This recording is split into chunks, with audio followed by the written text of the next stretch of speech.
The barbecue smoke drifted across the backyard, mixing with the sound of forced laughter and clinking beer bottles. I stood near the fence watching my half-sister Ashley work the crowd like she was running for mayor. Her perfectly straightened hair caught the afternoon light as she gestured wildly, telling some story about her latest promotion at the marketing firm.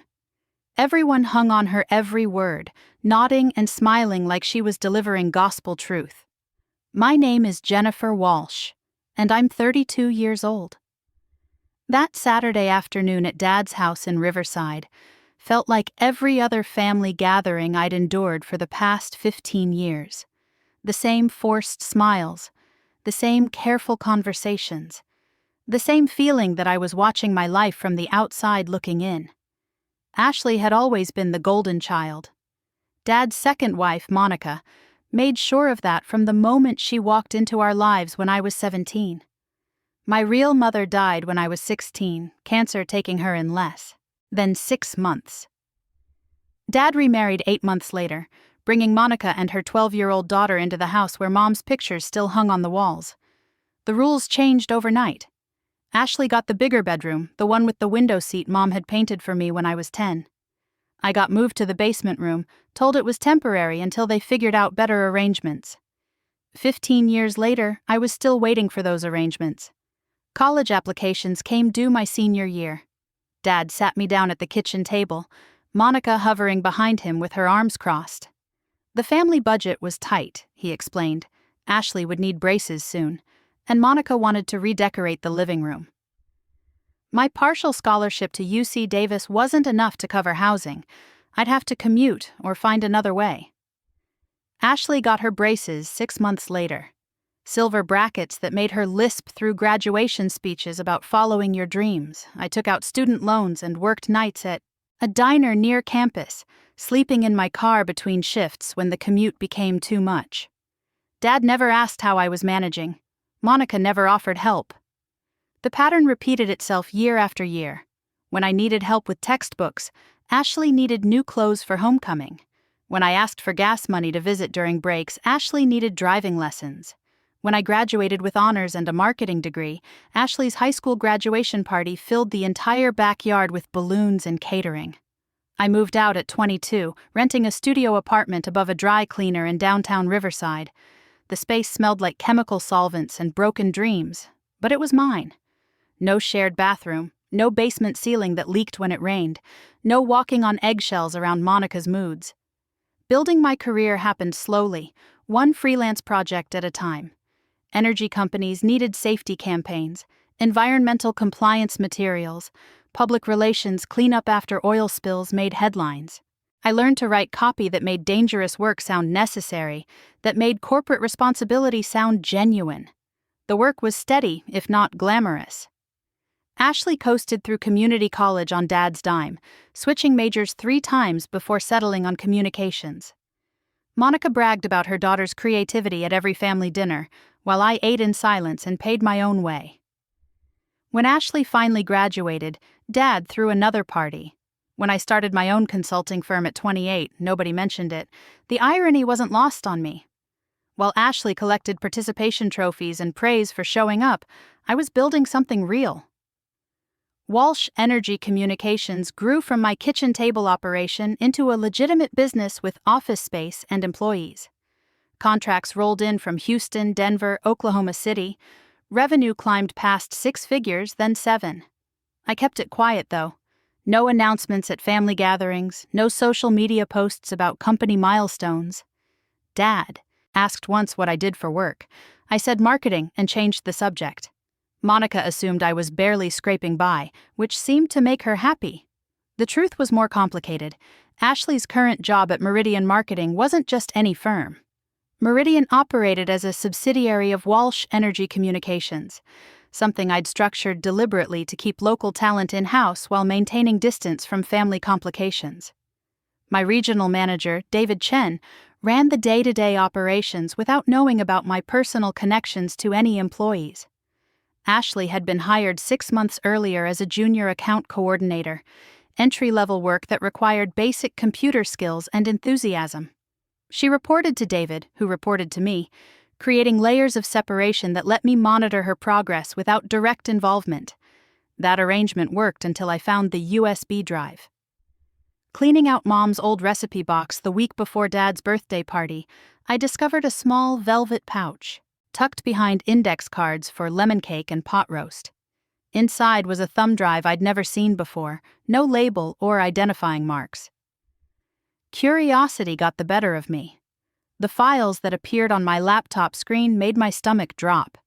Campaign materials I'd created 3 years earlier for a renewable energy client, uploaded under Ashley's employee credentials. Presentation slides I'd designed for an oil safety initiative, reformatted with her name in the corner.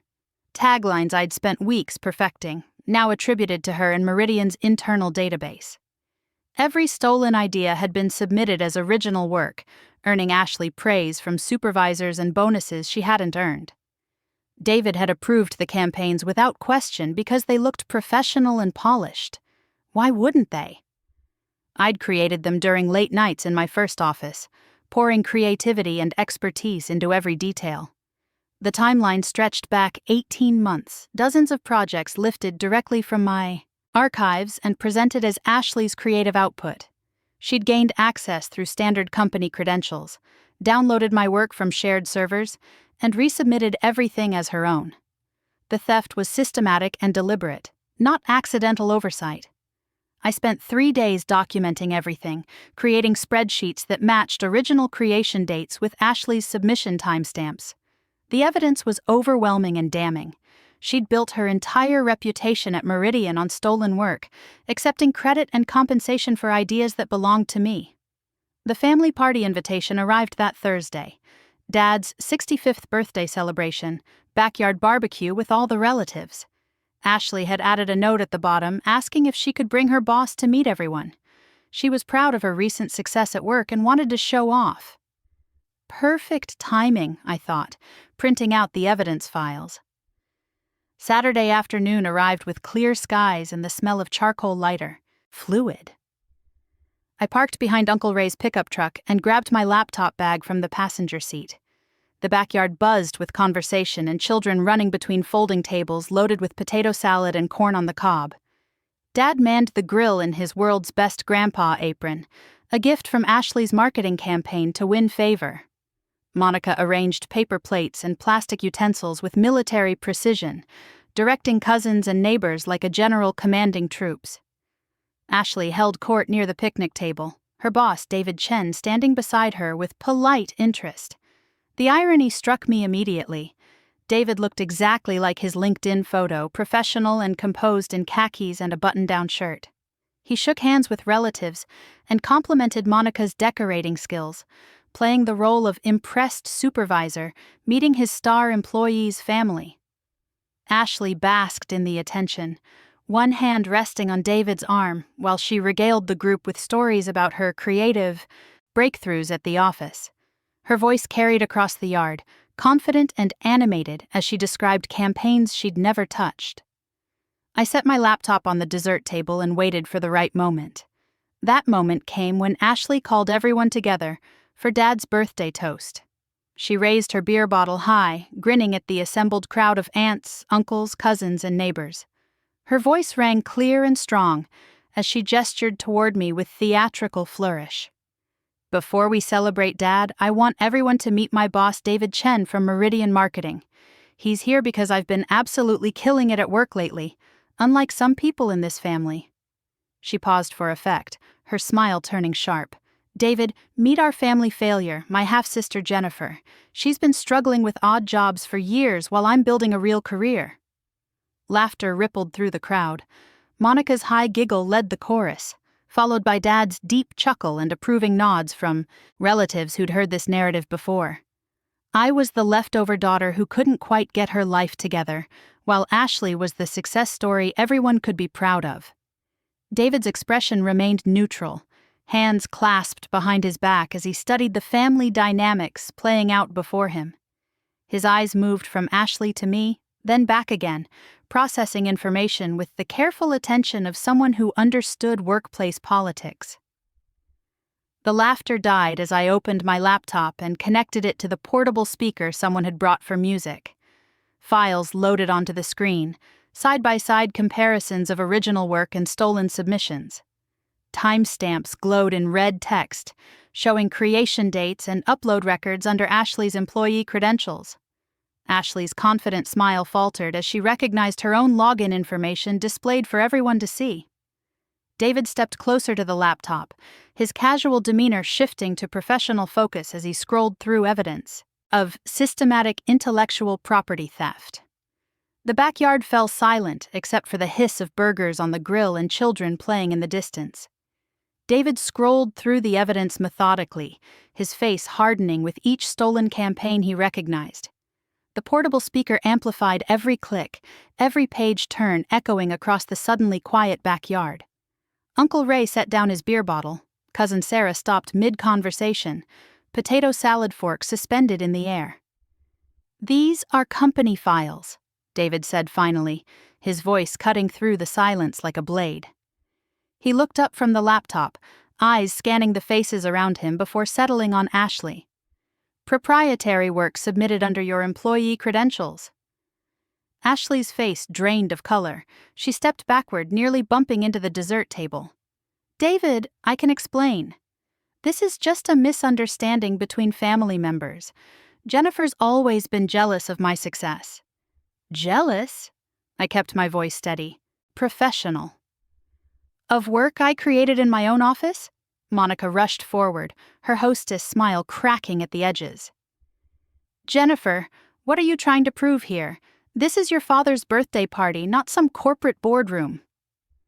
Dad turned from the grill, spatula dripping grease onto the patio stones.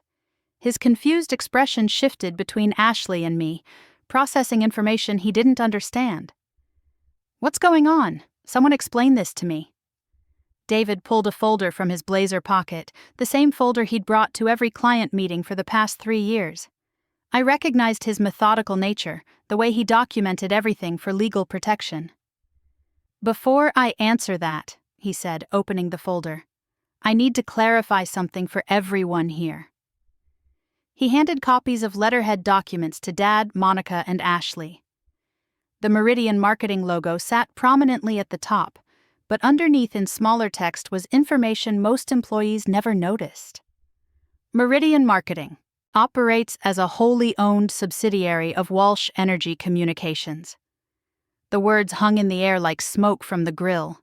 Ashley stared at the paper, reading the same line over and over. Monica's mouth opened, then closed, no sound emerging. Dad squinted at the document, trying to process the corporate structure he'd never bothered to understand. "Walsh Energy Communications," David continued, "is owned and operated by Jennifer Walsh. I don't manage Meridian Marketing. I manage the local branch for Jennifer's company." The silence stretched until a child's laughter from the next yard broke through. Ashley looked from the paper to David to me, her face cycling through confusion, realization, and something approaching panic. "That's impossible. Jennifer works odd jobs. She barely gets by." "Jennifer employs 43 people across 6 states," David said. "Annual revenue last year exceeded $12 million. She hired me 3 years ago after I turned around a failing pipeline campaign that won regional industry awards." Uncle Ray whistled low, impressed despite the tension. Cousin Sarah set down her fork entirely, leaning forward to catch every word.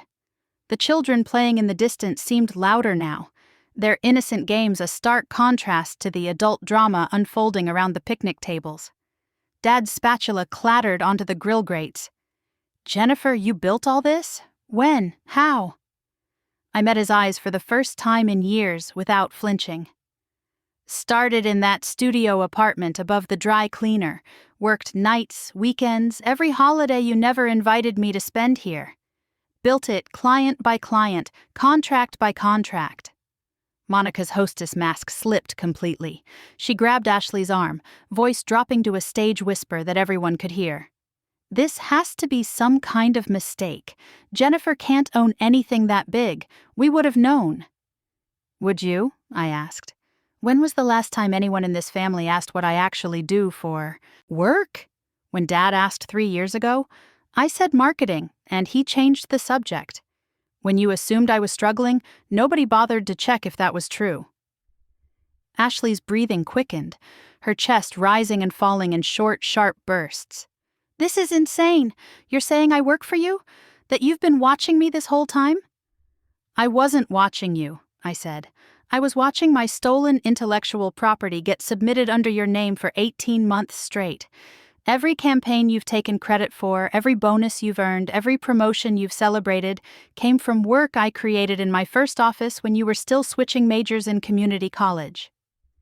David handed Ashley another document, this one printed on standard copy paper with highlighted sections. Intellectual property theft, violation of employment contract, falsification of work records. Effective immediately, your employment with Meridian Marketing is terminated. Security will escort you from the building Monday morning.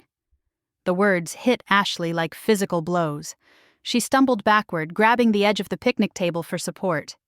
You can't fire me. I have rights. I have contracts. You have the right to remain silent, David said, which I'd recommend until you consult with legal counsel. Your contracts became void the moment you violated company policy regarding original work submission.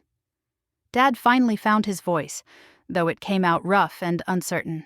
Hold on now. This is family business. Can't we work this out without lawyers and terminations? Theft isn't family business, I replied. It's criminal business.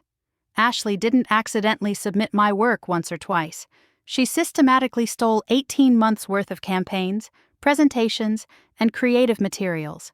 She built her entire reputation on ideas she never had. Monica stepped between Ashley and David like a protective mother, shielding her child from schoolyard bullies. This is harassment. Jennifer's using her position to attack Ashley out of spite. We'll sue for wrongful termination. David's expression didn't change. The documentation is comprehensive and legally bulletproof. Timestamps, metadata, creation records, employee access logs. Any attorney who reviews this evidence will advise your daughter to settle quietly rather than face additional charges. Ashley's legs gave out. She sank onto the picnic bench, head in her hands, shoulders shaking. The confident young professional who'd dominated conversations 5 minutes earlier had vanished, replaced by someone who looked lost and terrified. The relatives who'd laughed at her introduction now studied their shoes, uncomfortable with the sudden shift from celebration to corporate crisis. Uncle Ray cleared his throat and muttered something about checking on his truck. Cousin Sarah gathered her children and made excuses about early bedtimes. "How long have you known?" Ashley whispered, not looking up from her hands. "Found the evidence Thursday night. Spent 3 days confirming everything before today." "Why didn't you just talk to me? Why did this have to happen in front of everyone?" I thought about that question, about the years of family dinners where Ashley got applause while I got ignored, about college applications denied while her braces got approved, about graduation parties thrown for her accomplishments while my business milestones passed unnoticed. "Because," I said, "you called me the family failure in front of my employee and 20 relatives. You made this public, Ashley. I just made it honest." David closed his folder and checked his watch. "I'll handle the paperwork Monday morning.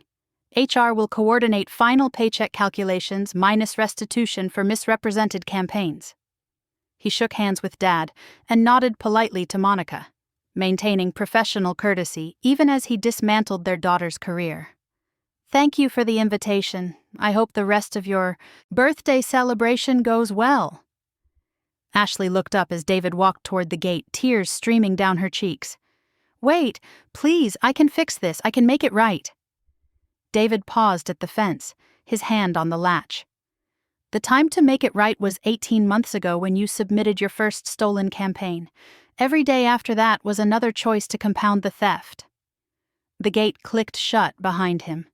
Ashley's sobs filled the space where confident laughter had echoed minutes before. Monica knelt beside her daughter, stroking her hair and whispering reassurances that sounded hollow against the weight of documented evidence. Dad stood frozen beside the grill, burgers forgotten and burning. The smell of charred meat mixed with barbecue smoke, creating an acrid cloud that matched the mood hanging over his 65th birthday party. I closed the laptop and slipped it back into my bag. The relatives who remained avoided eye contact, suddenly fascinated by their paper plates and plastic forks. Children's laughter still drifted from neighboring yards, a reminder that life continued normally just beyond the fence line. "I'll leave you to finish the party," I said, walking toward the gate David had used moments earlier. "Jennifer, wait." Dad's voice cracked slightly. "We need to talk about this, figure out how to move forward." I paused at the gate, hand on the warm metal latch. "Moving forward requires acknowledging what happened, Dad. Ashley didn't make a mistake. She didn't get confused about whose work was whose. She systematically stole from me for 18 months while you all celebrated her success." "She's family," Monica said, her voice sharp with desperation. "Family forgives. Family works things out." "Family doesn't steal from family," I replied, "and family doesn't laugh when one member calls another a failure." The gate opened with the same click that had marked David's departure. I stepped through, leaving behind the burned burgers, the deflated balloons, and the family that had never quite figured out how to include me in their definition of success. The drive home felt longer than usual, even though my apartment was only 15 minutes from Dad's house. I kept the radio off, needing silence to process what had just happened. The steering wheel felt solid under my hands, real in a way that the last hour hadn't quite managed yet. My phone buzzed against the passenger seat, text messages lighting up the screen one after another. Ashley's number appeared first, followed by Monica's, then numbers I didn't recognize. Probably relatives who'd gotten my contact information from someone and felt compelled to weigh in on family drama that was none of their business. I let them buzz. Whatever they had to say could wait until I'd figured out what I wanted to hear. The apartment building looked the same as always, red brick facade with ivy crawling up the south wall. Mrs. Chen from 3B waved from her balcony, watering plants that somehow thrived despite the afternoon heat. Normal life continuing normally, unaware that I'd just blown up 15 years of family dynamics in the span of 20 minutes. Inside, I set the laptop on my kitchen counter and opened a beer from the refrigerator. The evidence files were still there, timestamps and metadata proving what everyone now knew. Ashley's theft hadn't been creative inspiration or accidental similarity. It had been deliberate, systematic, and profitable. The first voicemail came from Dad. His voice sounded older than his 65 years, worn down by confusion and something that might have been regret. "Jennifer, honey, call me back. We need to figure this out. Ashley's real upset, and Monica's talking about lawyers. This got out of hand fast." Out of hand. Like I'd overreacted to 18 months of intellectual property theft by presenting evidence at a family barbecue. Like catching someone stealing from me was somehow worse than the actual stealing. The second message was Monica, her voice tight with barely controlled anger.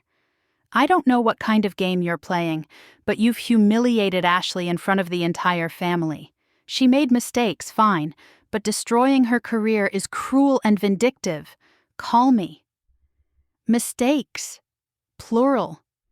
As if stealing dozens of campaigns over 18 months was a series of accidental oversights rather than deliberate fraud. Ashley's message came third, sobbing so hard her words were barely coherent. "Jenny, please, I'm sorry. I didn't mean for this to happen. I was just trying to impress everyone. Please don't ruin my life. I can fix this. Please call me back." I deleted all three without responding. The beer tasted bitter, or maybe that was just the afternoon leaving its mark. I pulled up Walsh Energy Communications employee database on my laptop, scrolling to Ashley's personnel file. Her photo smiled back from the screen, professional headshot taken during her first week at Meridian. Confident, eager, ready to build a career in marketing. David had already updated her status to terminated, effective immediately. The system would lock her out of all company accounts by midnight, preventing any last-minute attempts to delete evidence or steal additional materials. security protocols I'd implemented after a different employee had tried to take client lists to a competitor. My phone rang. Dad's number again. This time I answered. "Jennifer, thank God. Listen, I've been thinking about what happened today, and I think we can work this out. Ashley's young, she made some bad choices, but she's family.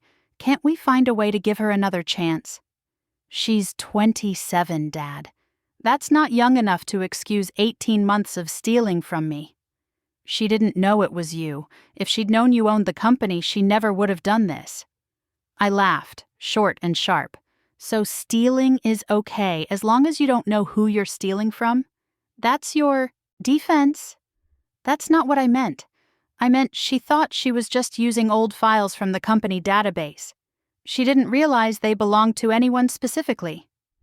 Every file was watermarked with my name and creation date. She had to remove those markings before submitting anything." "That's not accidental use, Dad. That's deliberate theft." Silence stretched across the phone line. In the background, I could hear Monica's voice, urgent and insistent, though I couldn't make out the words.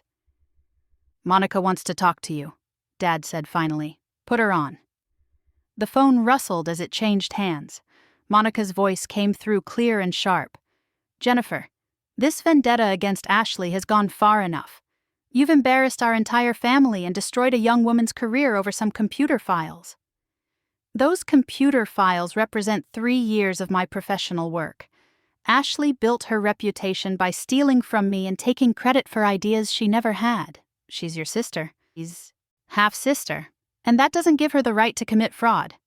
"Fine, half-sister. Blood is still blood. You could have handled this privately, worked something out between family members. Instead, you chose public humiliation." I thought about Ashley's introduction at the party, her theatrical gesture as she called me the family failure in front of my own employee.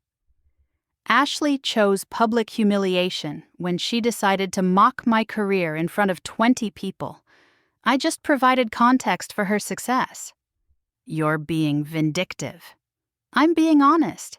For the first time in 15 years, this family is dealing with honest information about who's actually successful and who's been coasting on stolen work." Monica's voice sharpened. "You want to talk about coasting? You disappeared from family events for years, never called, never visited. Ashley stepped up. She participated. She cared about being part of this family. She participated by stealing from me. She cared about being part of the family that celebrated her fake achievements while ignoring my real ones." The phone rustled again. Dad's voice returned.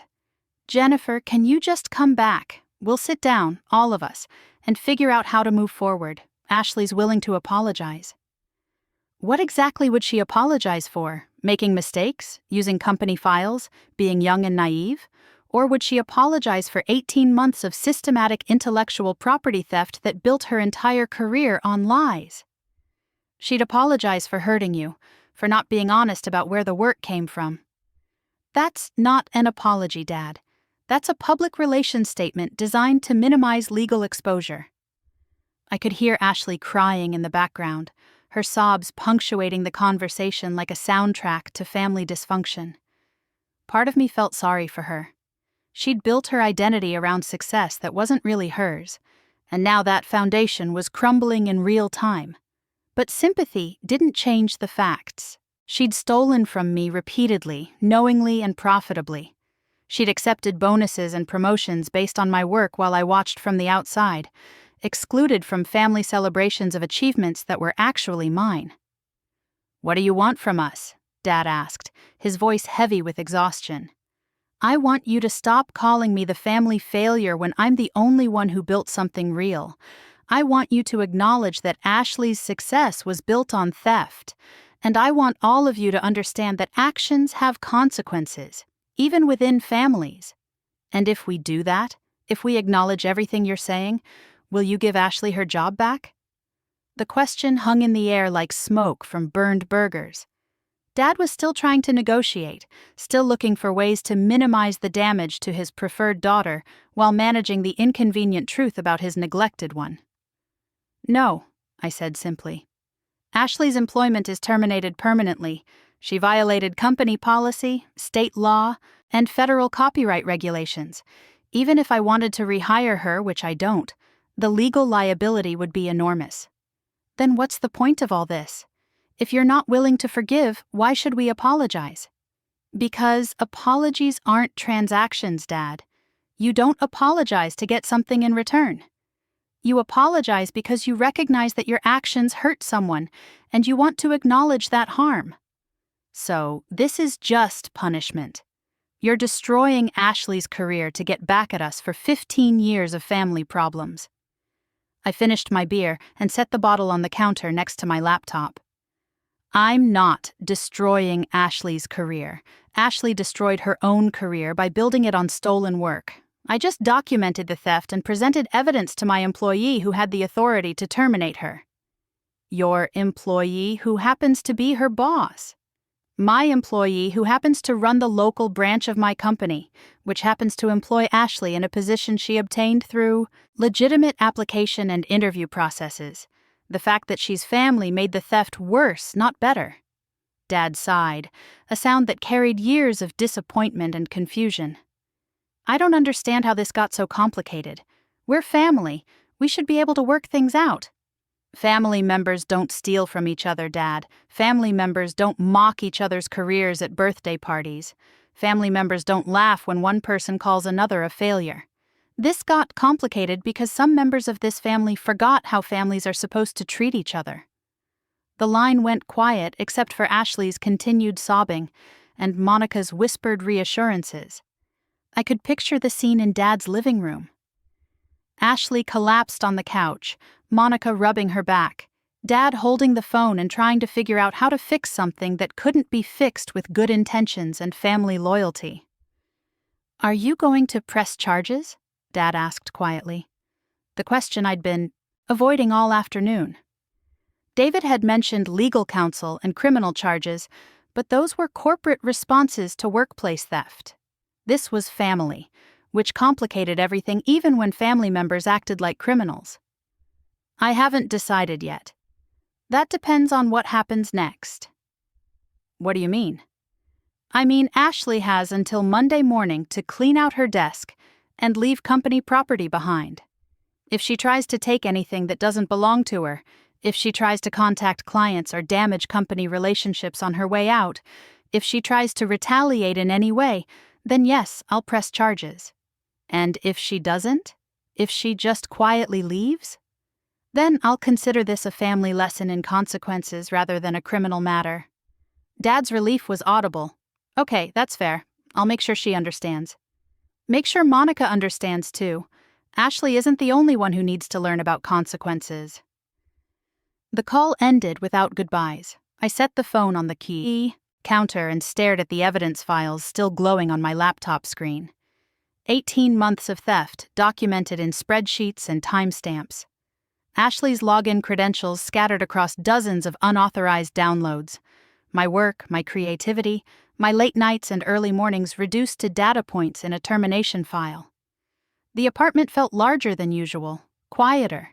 No more family obligations. No more pretending that blood relationships excused bad behavior.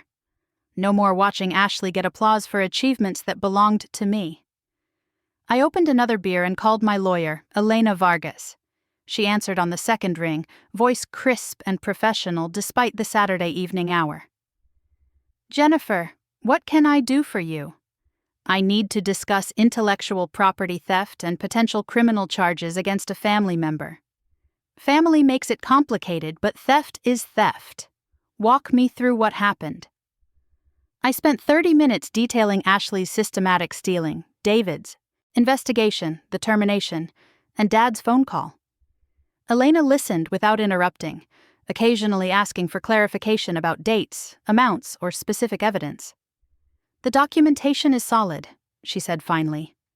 18 months of provable theft, financial damages from stolen bonuses and promotions, potential client impact from misrepresented work. You could pursue criminal charges, civil penalties, or both. What would you recommend? Honestly, given the family connection and the fact that she's been terminated, I'd recommend a cease and desist letter with very specific terms. No contact with former clients, no disparagement of the company, no attempts to use any materials she accessed during employment. If she violates any of those terms, then you pursue criminal charges. That's what I was thinking. Can you draft something for Monday delivery? Already making notes. I'll have it ready Sunday night for Monday morning service. Thanks, Elena. Send me the bill. This one's on the house. Family drama that involves intellectual property theft is exactly the kind of case that keeps me sharp.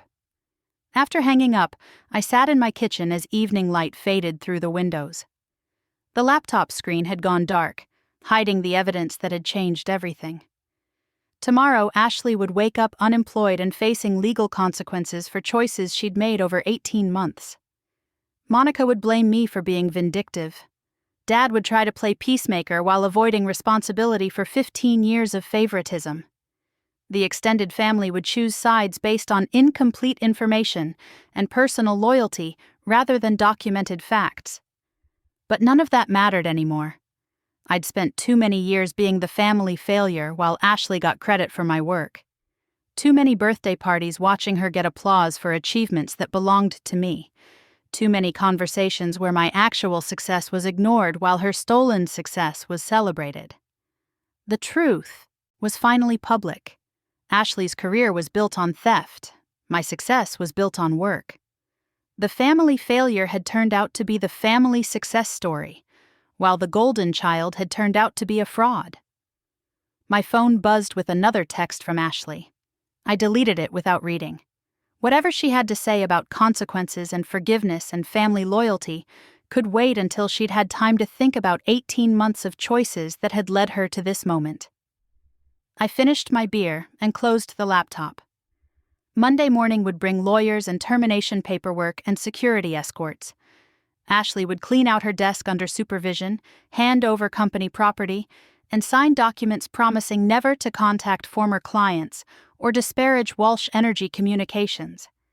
Then she'd have to figure out how to explain her termination to future employers, how to account for 18 months of stolen work on her resume, how to rebuild a career after destroying her reputation in spectacular fashion.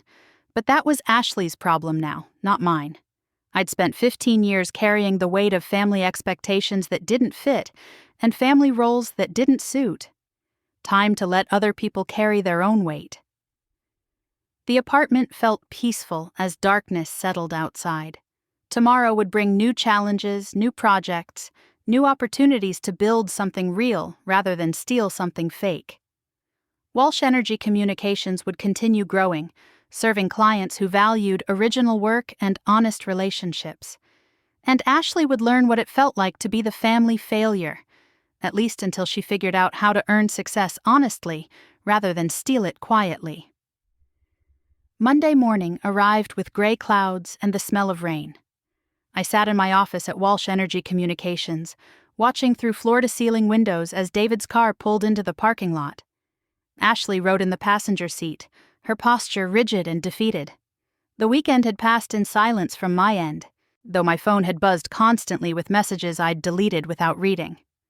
Elena's cease and desist letter sat on my desk, professionally worded demands that Ashley maintain silence about company operations and client relationships. The document outlined specific consequences for any violations, each paragraph crafted to prevent the kind of retaliation that terminated employees sometimes attempted. David knocked once and entered, followed by Ashley and a security guard I'd hired for the occasion. Ashley's eyes were puffy and red, her usually perfect hair pulled back in a messy ponytail. She wore jeans and a wrinkled t-shirt, the kind of casual clothes she'd never have worn to the office during her employment. "Jennifer," she said quietly, not meeting my eyes. "Can we talk before I clean out my desk?" I gestured to the chair across from my desk. David and the security guard waited outside, giving us privacy for what would likely be our final conversation as employer and employee. Ashley sat down carefully, like someone afraid of breaking something valuable. "I've been thinking all weekend about what happened at Dad's party," she began, "about the things I said, the work I submitted. I know you're angry, and you have every right to be." I waited. Apologies required specifics, not general acknowledgments. I took your campaigns and submitted them as my own work. I removed your watermarks and changed the creation dates. I accepted bonuses and promotions based on ideas that weren't mine. Her voice cracked slightly. I knew it was wrong, but I thought you'd never find out.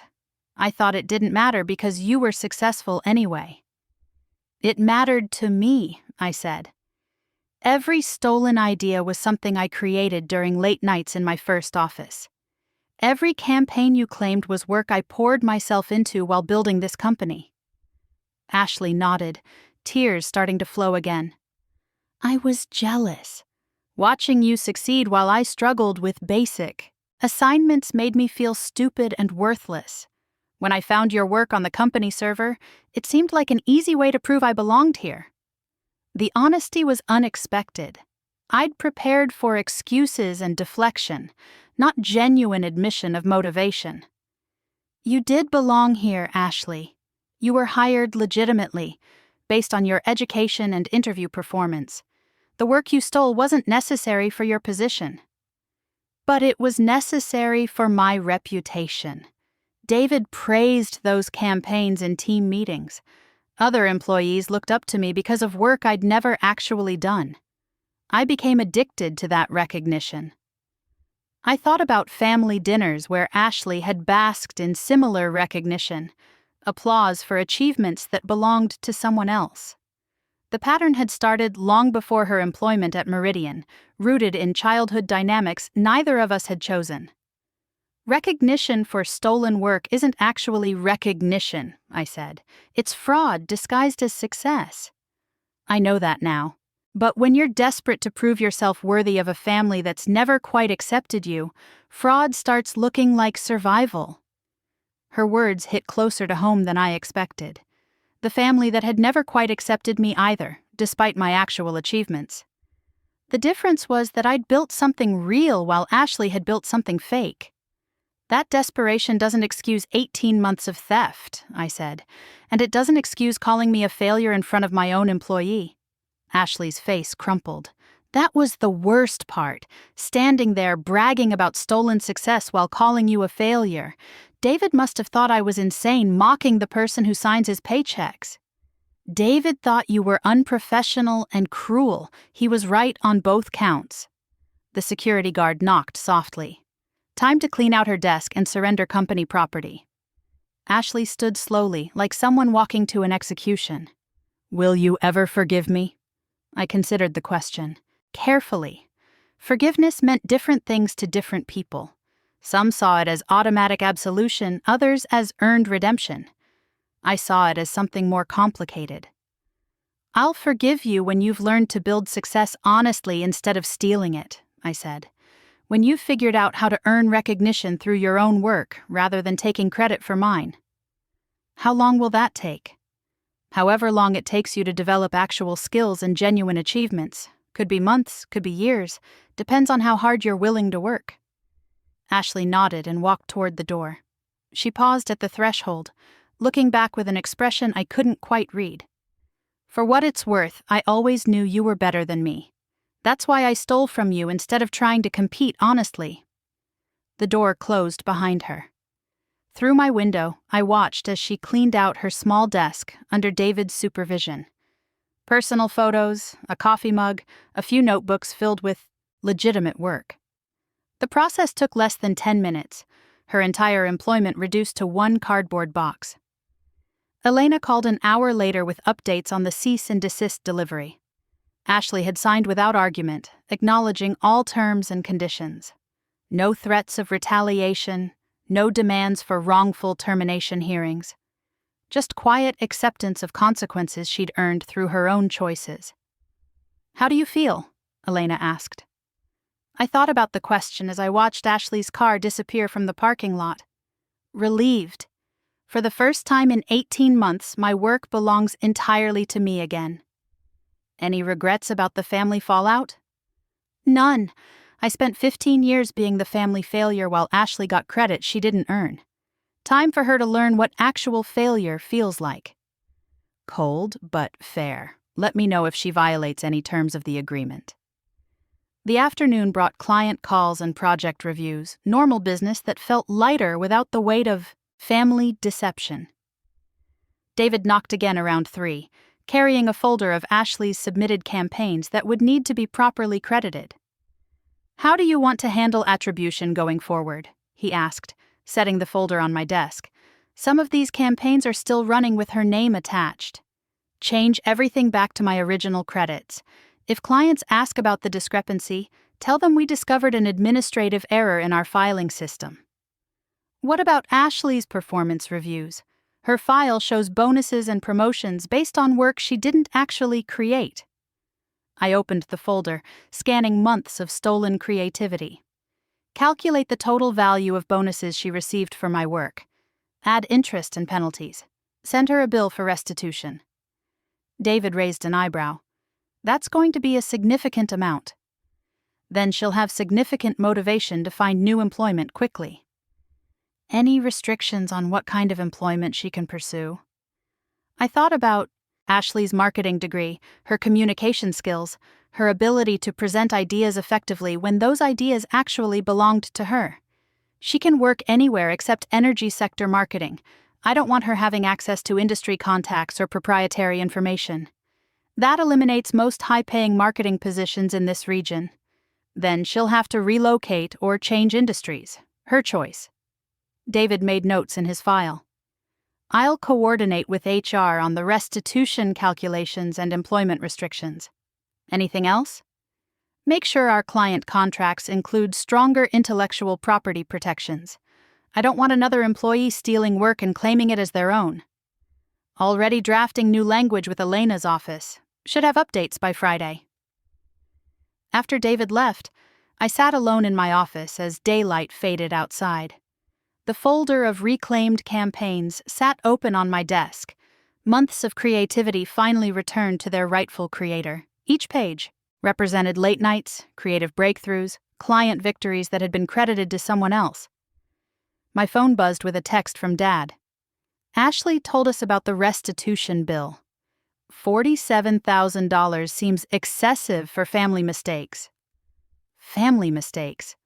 Like systematic theft was an accidental oversight rather than deliberate fraud. I typed back quickly. $47,000 represents bonuses she earned for my work over 18 months. She kept money that belonged to me. She's unemployed now. How is she supposed to pay that back? Same way I built this company. Hard work, long hours, and honest effort. Can't you just forgive the debt? She's learned her lesson. I stared at the message, amazed by Dad's continued efforts to shield Ashley from consequences. Even after documented proof of theft, even after public humiliation at his birthday party, he still wanted to minimize her accountability.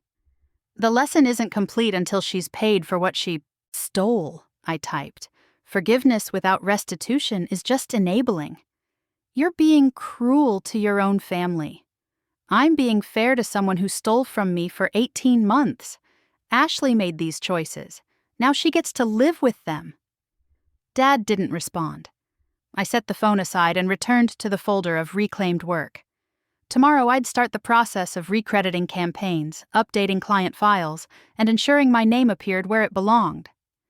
Ashley's brief career as a fraudulent marketing star was over, but my actual career as a legitimate business owner continued. The elevator dinged softly as evening shift security arrived. I gathered my things, locked the folder in my desk drawer, and headed for the parking garage. The drive home felt different somehow, lighter. No more family obligations hanging over my head, no more stolen work credited to someone else. Ashley would spend the evening figuring out how to pay $47,000 while unemployed and blacklisted from her chosen industry. Monica would comfort her while blaming me for being vindictive. Dad would try to mediate while avoiding responsibility for 15 years of favoritism. But their problems weren't my problems anymore. I'd carried the weight of family dysfunction long enough, playing the role of failure while Ashley played the role of success. Time for everyone to carry their own weight, face their own consequences, and figure out their own paths forward. My apartment building looked the same as always. Red brick and ivy, Mrs. Chen watering her plants on the balcony.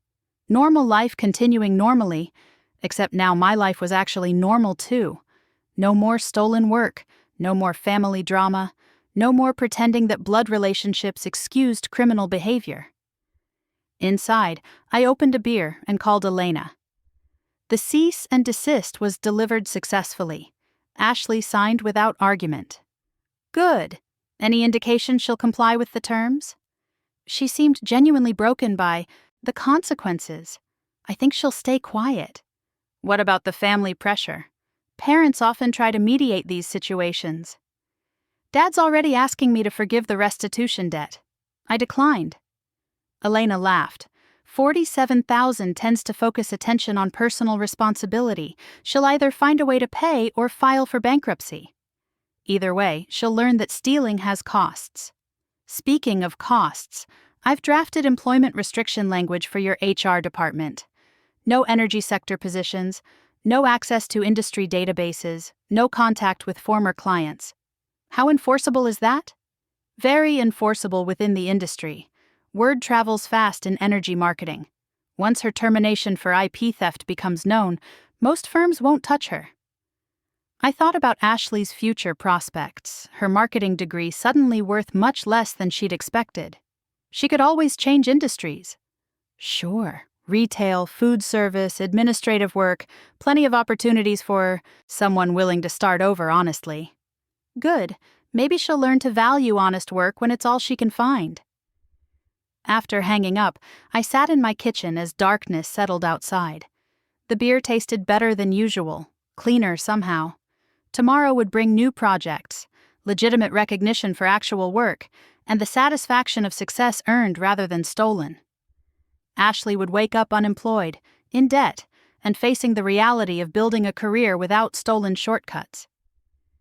The family failure had become the family fraud, while the overlooked daughter had become the successful business owner. Justice wasn't always swift, but it was usually thorough when it finally arrived. 6 months passed before I heard from Ashley again. I was reviewing quarterly reports in my office when Elena called with an update that made me set down my coffee cup and pay attention. "Your sister filed for bankruptcy," she said, her voice carrying the satisfaction of someone who'd predicted exactly this outcome. Chapter 7. Complete liquidation. She listed the restitution debt as her primary liability. I stared out my window at the downtown skyline, processing this information. What does that mean for the money she owes? Discharged. Wiped clean. She gets to start over with nothing, but she also owes you nothing. The irony wasn't lost on me. Ashley had spent 18 months stealing my work to build fake success, and now she'd used legal proceedings to eliminate the consequences of that theft. Even in failure, she'd found a shortcut. Any word on what she's doing for work? Last I heard, she was managing a retail store in Tulsa. Women's clothing, minimum wage plus commission. Long way from marketing executive. Tulsa was 2 hours from Riverside, far enough to avoid accidental encounters, but close enough that family gossip would eventually reach me. I wondered if she'd told her new employer about her previous career, or if she'd invented some story about layoffs and corporate restructuring. David knocked and entered with the afternoon mail.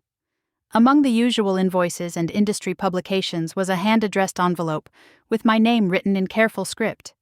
No return address, but I recognized the handwriting immediately. "Personal delivery," David said, raising an eyebrow. "Security said a young woman dropped it off and left without giving her name."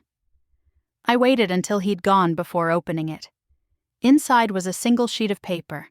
Ashley's familiar handwriting covering both sides in neat paragraphs. The letter was dated 3 days earlier. "Jennifer," it began, "I know you probably don't want to hear from me, and I'm not sure I have the right to write this. But I've been thinking about everything that happened, and I need to say some things I should have said months ago. Sometimes the truth hurts more than the lies we tell ourselves."